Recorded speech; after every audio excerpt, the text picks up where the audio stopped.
Why are you ignoring me? I've decided not to engage with strangers. I understand. I'll continue living with my in-laws. They completely ignore me. I expected it from my mother-in-law, but I never imagined my father-in-law would treat me this way.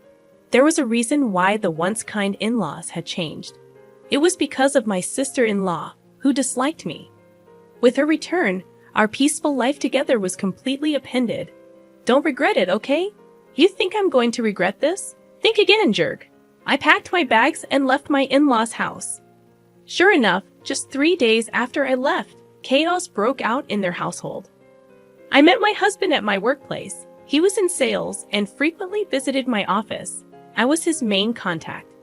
As we spent more time in meetings and discussions, I grew fond of him. He was a caring and kind man, tall and not necessarily handsome in the conventional sense, but he exuded a charismatic vibe. He was popular, but for some reason, he said he liked me, and we began dating. When we talked, he mentioned growing up in a typical family with parents and a sister. I lost my parents in an accident when I was young and grew up in an orphanage.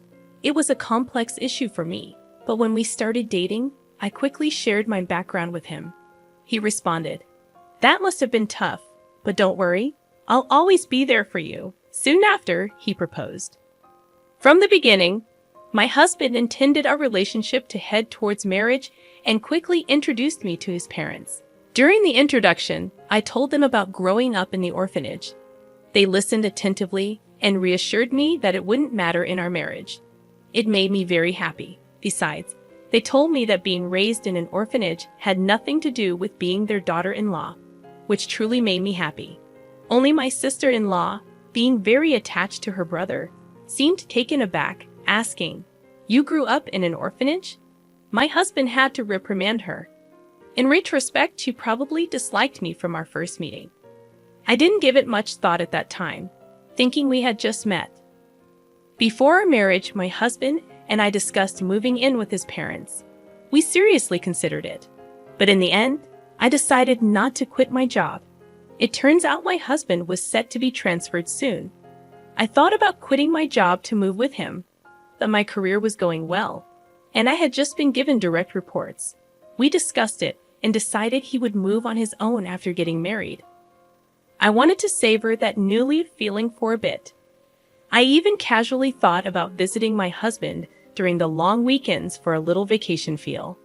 The idea of moving in with the in-laws so soon after marriage was a bit daunting, but my husband probably felt more at ease living with his parents. Plus, to put his ever-worried mother at ease, he probably wanted us to live together. Having lost my parents at a young age, I had always yearned for a family, so living with them wasn't an entirely unappealing idea. Plus, my in-laws had always treated me kindly, and I had grown fond of them. Balancing work and my duties as a daughter-in-law was challenging, but having a family made me happy and fulfilled. One day, my father-in-law approached me with an unexpected request. This would mark the beginning of the unraveling of our seemingly happy cohabitation. It was a time when my overly anxious mother-in-law, who tended to act domineering towards my father-in-law, was out shopping. I was about to start cleaning on my day off when my father-in-law asked to speak with me. "What's the matter?" "Well, I don't want my wife to know, but I'm taking a leave from work." A leave. He explained that he had been having problems with his boss and coworkers, and his health had deteriorated to the point where he had no choice but to take a leave. My mother-in-law is a good person, but she's always anxious and a bit neurotic, living with them. I began to notice her neurotic tendencies and how my father-in-law tiptoed around her to avoid upsetting her. He had always been on the slimmer side, but now that I think about it, he did seem to have lost some weight recently. It would be nice if my mother-in-law was the type to genuinely worry about my father-in-law's weight loss. However, when he had previously taken a sick day due to a cold, she remarked, "A cold? All of your colleagues are at executive levels by now. It's because you're always taking days off claiming bad health or colds. That's why you don't get promoted." Rather than showing concern, she was the kind to give him a hard kick in the pants. He probably tried his best to push through. no matter how poor his health was. However, his condition worsened, and he secretly took multiple sick days to visit the hospital. He was both mentally and physically at his limit. With his frequent early departures, tardiness, and absences, there was talk of him possibly taking a temporary leave from work. But my father-in-law didn't want to upset my mother-in-law under any circumstances. If he were to suggest taking a leave of absence, it's obvious that she would explode in anger. Besides, my father-in-law's salary wasn't that great, and he depended on his overtime pay, so taking a leave would mean he'd be making significantly less. If he told my husband, he'd probably end up telling my mother-in-law. So he approached me, asking if I could help with the living expenses. If I suggest taking a leave, she might even divorce me, he said. Hearing those words from him felt like a punch to the gut. I deeply appreciated my in-laws, who had warmly welcomed me without discriminating against my background of being raised in an institution. Determined to be supportive, I made up my mind to help him out during this tough time. Understood. I'll transfer money into your account every month. Please use it for living expenses. I'm truly sorry. I'll do my best to recover quickly and return to work. Thank you so much, he said. After that, my father-in-law pretended to go to work as usual, while I transferred money into his bank account, which he used for living expenses. My mother-in-law, being rather carefree, didn't meticulously check her bank statements or maintain a household ledger, so she never noticed my transfers. Pretending to go to work, he would visit a mental clinic or take walks in the serene mountains. Gradually, his complexion seemed to improve. I thought he might be returning to work soon, but then an unexpected event occurred. After a marital spat, my sister-in-law returned to her parental home. There's nothing like being home. I thought I'd go crazy if I had to stay with that idiot husband of mine. I'll be staying here for a while. Please prepare meals for me too. I was well aware from our first meeting that my sister-in-law didn't like me. During our family's first meeting, my husband was really upset because she was visibly displeased. During the wedding, she maintained a sour expression throughout and even told me point blank, "My brother looks so good, but you? It would have been better if he married someone prettier." She openly looked down on me, raised in an institution, saying it was embarrassing that I didn't have parents to present at the wedding. However, she got married earlier than us and had already moved out, so I thought our interactions would be limited. That's why I thought living with them would be okay. If she had been living at home, I wouldn't have even considered moving in, knowing the daily jibes I would receive. Still, I thought this visit was just temporary due to her marital problems and expected her to leave within a few days. Despite her stern behavior towards my father-in-law, my mother-in-law was never harsh towards me. Even if my sister-in-law had made snide comments, I believed my mother-in-law would have defended me. But I was wrong. One day when I returned from work, something seemed off about my mother-in-law's behavior. Is something wrong? She seemed distant, not engaging in her usual conversation. When I asked, she responded, "Did you know you've been bad-mouthing me behind my back?" What? I've never said anything bad about you. You've always been kind to me, and I'm truly grateful. Why would I badmouth you? You've been playing the good daughter-in-law card all this time, but you've been bad-mouthing me on the side. Fine, whatever. Saying this, she left the room. In the hallway, my sister-in-law was smirking. Looks like you've fallen out of favor. Did your true colors show? Being raised in an institution, your background really does show, huh? It's better not to badmouth people, you know. I haven't said anything bad about her. Oh, the neighbors seem to have heard it. After I returned home after such a long time, they told me that you've been constantly criticizing her. What? Who are these neighbors? Look, it's been a while since I got married and moved out, so I've kind of forgotten the names of the neighbors. I've never said any of those things. Stop making things up. Oh my, how rude, Mom. She's calling me a liar and bullying me. Saying this, she entered my mother-in-law's room. After that, my sister-in-law's malicious behavior escalated. She claimed I told her to sleep in the corridor and take the last bath because she's just a lodger. She complained to my mother-in-law about every little thing. Every time, I had to explain that I hadn't said or done any such thing. However, my mother-in-law seemed to be completely taken in by my sister-in-law's words and seemed to be under her influence. My sister-in-law continued her day, making me wonder if she intended to stay indefinitely. With these worries, I headed home with a heavy heart. I'm home. Previously, my mother-in-law would cheerfully greet me with "Welcome back." Now, there was silence. "I'll get dinner ready," I said, stepping into the living room. I was shocked. Normally, my sister-in-law would nag me to prepare dinner quickly, but now my mother-in-law, father-in-law, and sister-in-law were all eating sushi together. Surprised, my sister-in-law said, "Oh, it looks like someone who isn't family is home. You're not thinking of having sushi, are you?" Without even glancing at me, my mother-in-law continued eating while watching TV. "If you wanted sushi, you should have said so." I rushed home after shopping. No one asked for that. "Hey, Mom, Dad, I went out with my friends during the day and got some delicious pudding. Let's eat together." As my sister-in-law said that without paying any mind to me, the three of them started eating the pudding. I was exhausted from work and didn't have the energy to get upset, so I went to my room without eating. The next day, my sister-in-law said she was going out with friends and asked me to drive her to the station.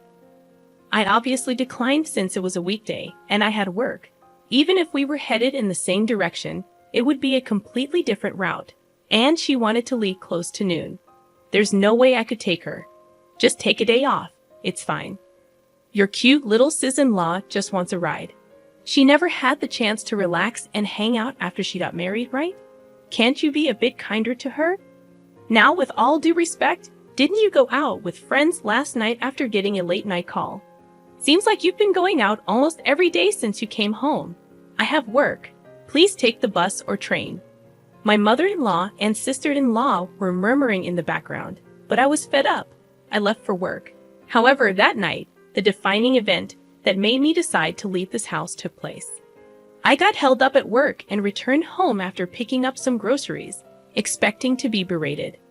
It had started raining by the time I left the office, and it was pouring so hard that even getting in and out of the car, I was drenched. I wondered what nasty trick would be played on me tonight. But when I got home, the three of them were eating takeout just like the day before, no greeting, acting as if they didn't even notice my return. But I've grown used to this treatment. I glanced toward the courtyard from the hallway and saw something placed in the center of the garden. Taking a closer look, it was my belongings. A designer bag I bought with my first paycheck, shoes that were my first birthday gift from my husband, and even my computer that I used for work at home was soaked. As I was in shock, my sister-in-law said with a smirk, "I felt so grossed out having a stranger's things in the house. I threw them out, flaunting a designer bag like that. How arrogant of you." Neither of my in-laws said a word about her outrageous behavior. Why didn't you stop her? Have I done something to you? Do you really believe her lies that I've been bad-mouthing you, bullying her? Aren't you mad at her for what she did? My mother-in-law avoided my gaze, staying silent. Why won't you say anything? I can't talk to strangers. I can't be friendly with someone who's not family. My mother-in-law wouldn't even look at me. My sister-in-law grinned, waiting for my rebuttal. Wait, where's my father-in-law? I'm the one supporting him during his time off. I'm the one helping out with the finances in this house. Sure, I did it out of gratitude, but shouldn't he defend me now? Surely, he'd be on my side. Hoping for support, I looked at him, but he walked past me without a word and went into his room. That was the breaking point for me. I see, I've had enough. Oh, are you mad? I'm sorry. To be honest, I never liked you from the beginning, you know? Being raised in an institution and all. Just don't regret this, like I would, loser. I packed my things and prepared to leave immediately. Seeing me in this state, only my father-in-law seemed flustered since he was the one depending on me financially. Still, he didn't try to stop me or defend me. I was completely done with his apathy. My husband's work assignment was quite far away, but I wanted to leave this house as soon as possible. I quickly got in my car and drove to him. I never once confided in my husband about all this. I doubt my mother-in-law told him about my sister-in-law coming back home. If he had known, he would have contacted me, knowing I don't get along with her. But my husband never mentioned anything about my sister-in-law in his calls or messages. I never felt anything off about my husband's behavior, but perhaps he's being manipulated by her, fed lies about various things. Even now, as I head to him, he might treat me with the same cold attitude as them. My heart was exhausted, feeling so suspicious even towards my husband, whom I trust most. If he's of the same mind and attitude as them, maybe divorce is the only option. That's how deeply distressed I felt. When I arrived at his out-of-state apartment, he hadn't returned yet, perhaps busy since it was the end of the month. As I waited, my husband energetically entered the apartment, maybe having noticed the lights. "What if you were coming? You should have told me. I would have come home earlier." "What a surprise, no, just seeing your face." He immediately greeted me with a radiant smile. The relief of seeing him happy to see me combined with the humiliation from my in-laws' house made a mixture of emotions flood out, and I broke down crying. What happened? Did I say something wrong? Seriously, what's going on? It seemed my husband had no idea about the treatment I received at his parents' house. I composed myself, knowing I had to clearly explain everything to him, and began to recount everything.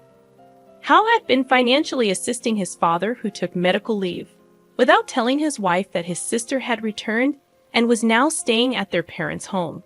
That she'd been feeding his mother lies about me, turning her cold towards me, how they referred to me as an outsider, how they ignored me, left my belongings out in the rain and ruined them. Through tears and pauses, I told him everything. Finally, I made it clear that I had no intention of ever returning to that house, and that if he couldn't agree with me on this, I'd want a divorce. My husband apologized for being too engrossed in his work and not checking in on me more often, regretting his family's behavior towards me. Of course, he told me I don't have to go back to his parents' house or even speak to them. Even if I ever forgave them, he was adamant about cutting ties with his parents and sister. He also promised not to provide any financial aid to his father anymore. That night, I felt truly relieved. The tension I had been holding melted away, and I had a peaceful sleep by his side. After that, I never returned to my in-laws' house. While commuting from my husband's out-of-state place was not feasible, I had already approached my company about working remotely. Since my sister-in-law and mother-in-law started treating me harshly, my job doesn't necessarily require being in the office, and many of my colleagues and superiors also work remotely. While I had to visit the office a few times a month, several colleagues lived even further away, so switching to remote work wasn't a problem. I hadn't truly experienced married life since moving in with his family and dealing with my sister-in-law's bullying, but now we could finally live like newlyweds. Just as I was setting up my remote workstation, predictably, my sister-in-law contacted me. It turned out the day after I left their house was the day my father-in-law was supposed to get paid. My mother-in-law usually withdraws a certain amount and transfers it to their household account on payday. But this time she couldn't. Until now, I have been supplementing my father-in-law's reduced salary due to his time off. Upon checking their balance, my mother-in-law confronted him, and he confessed that I had been helping them financially. "Hey, why didn't you tell me you were covering the living expenses?" He told me not to, saying he didn't want you to know, so I kept it a secret. Anyway, we're running out of money for living expenses, and there's no one to cook or do laundry. The room is a mess. As his wife, you need to come back and take care of these things and transfer money quickly. How heartless. I told you, didn't I? I don't regret this. I have no intention of going back to that house or continuing as your maid. Why should I help people who hate me, destroy my belongings, and treat me like this? Aren't you his wife? Without your help, we can't pay the electricity or gas bills. We can't even go shopping. That's why I said it. I'm an outsider, so it's none of my business, right? I hung up, ignoring my sister-in-law's ranting. She and my mother-in-law kept pestering me with calls and messages, but I ignored all of them. Even after my husband returned from work, the persistent calls from them continued. When my husband answered, he told them firmly, I'll never forgive you for how you treated her, and I'm never sending her back to you. I'm not coming back either. I don't consider you my family anymore. Stay away from my wife, or you'll regret it." Given that my sister-in-law adored her brother, and my mother-in-law heavily relied on him, they were probably in shock.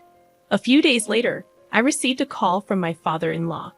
He said living with my mother-in-law and sister-in-law was becoming unbearable, and he begged me to continue the financial assistance. I'm still grateful for them accepting me, who grew up in an orphanage when they married.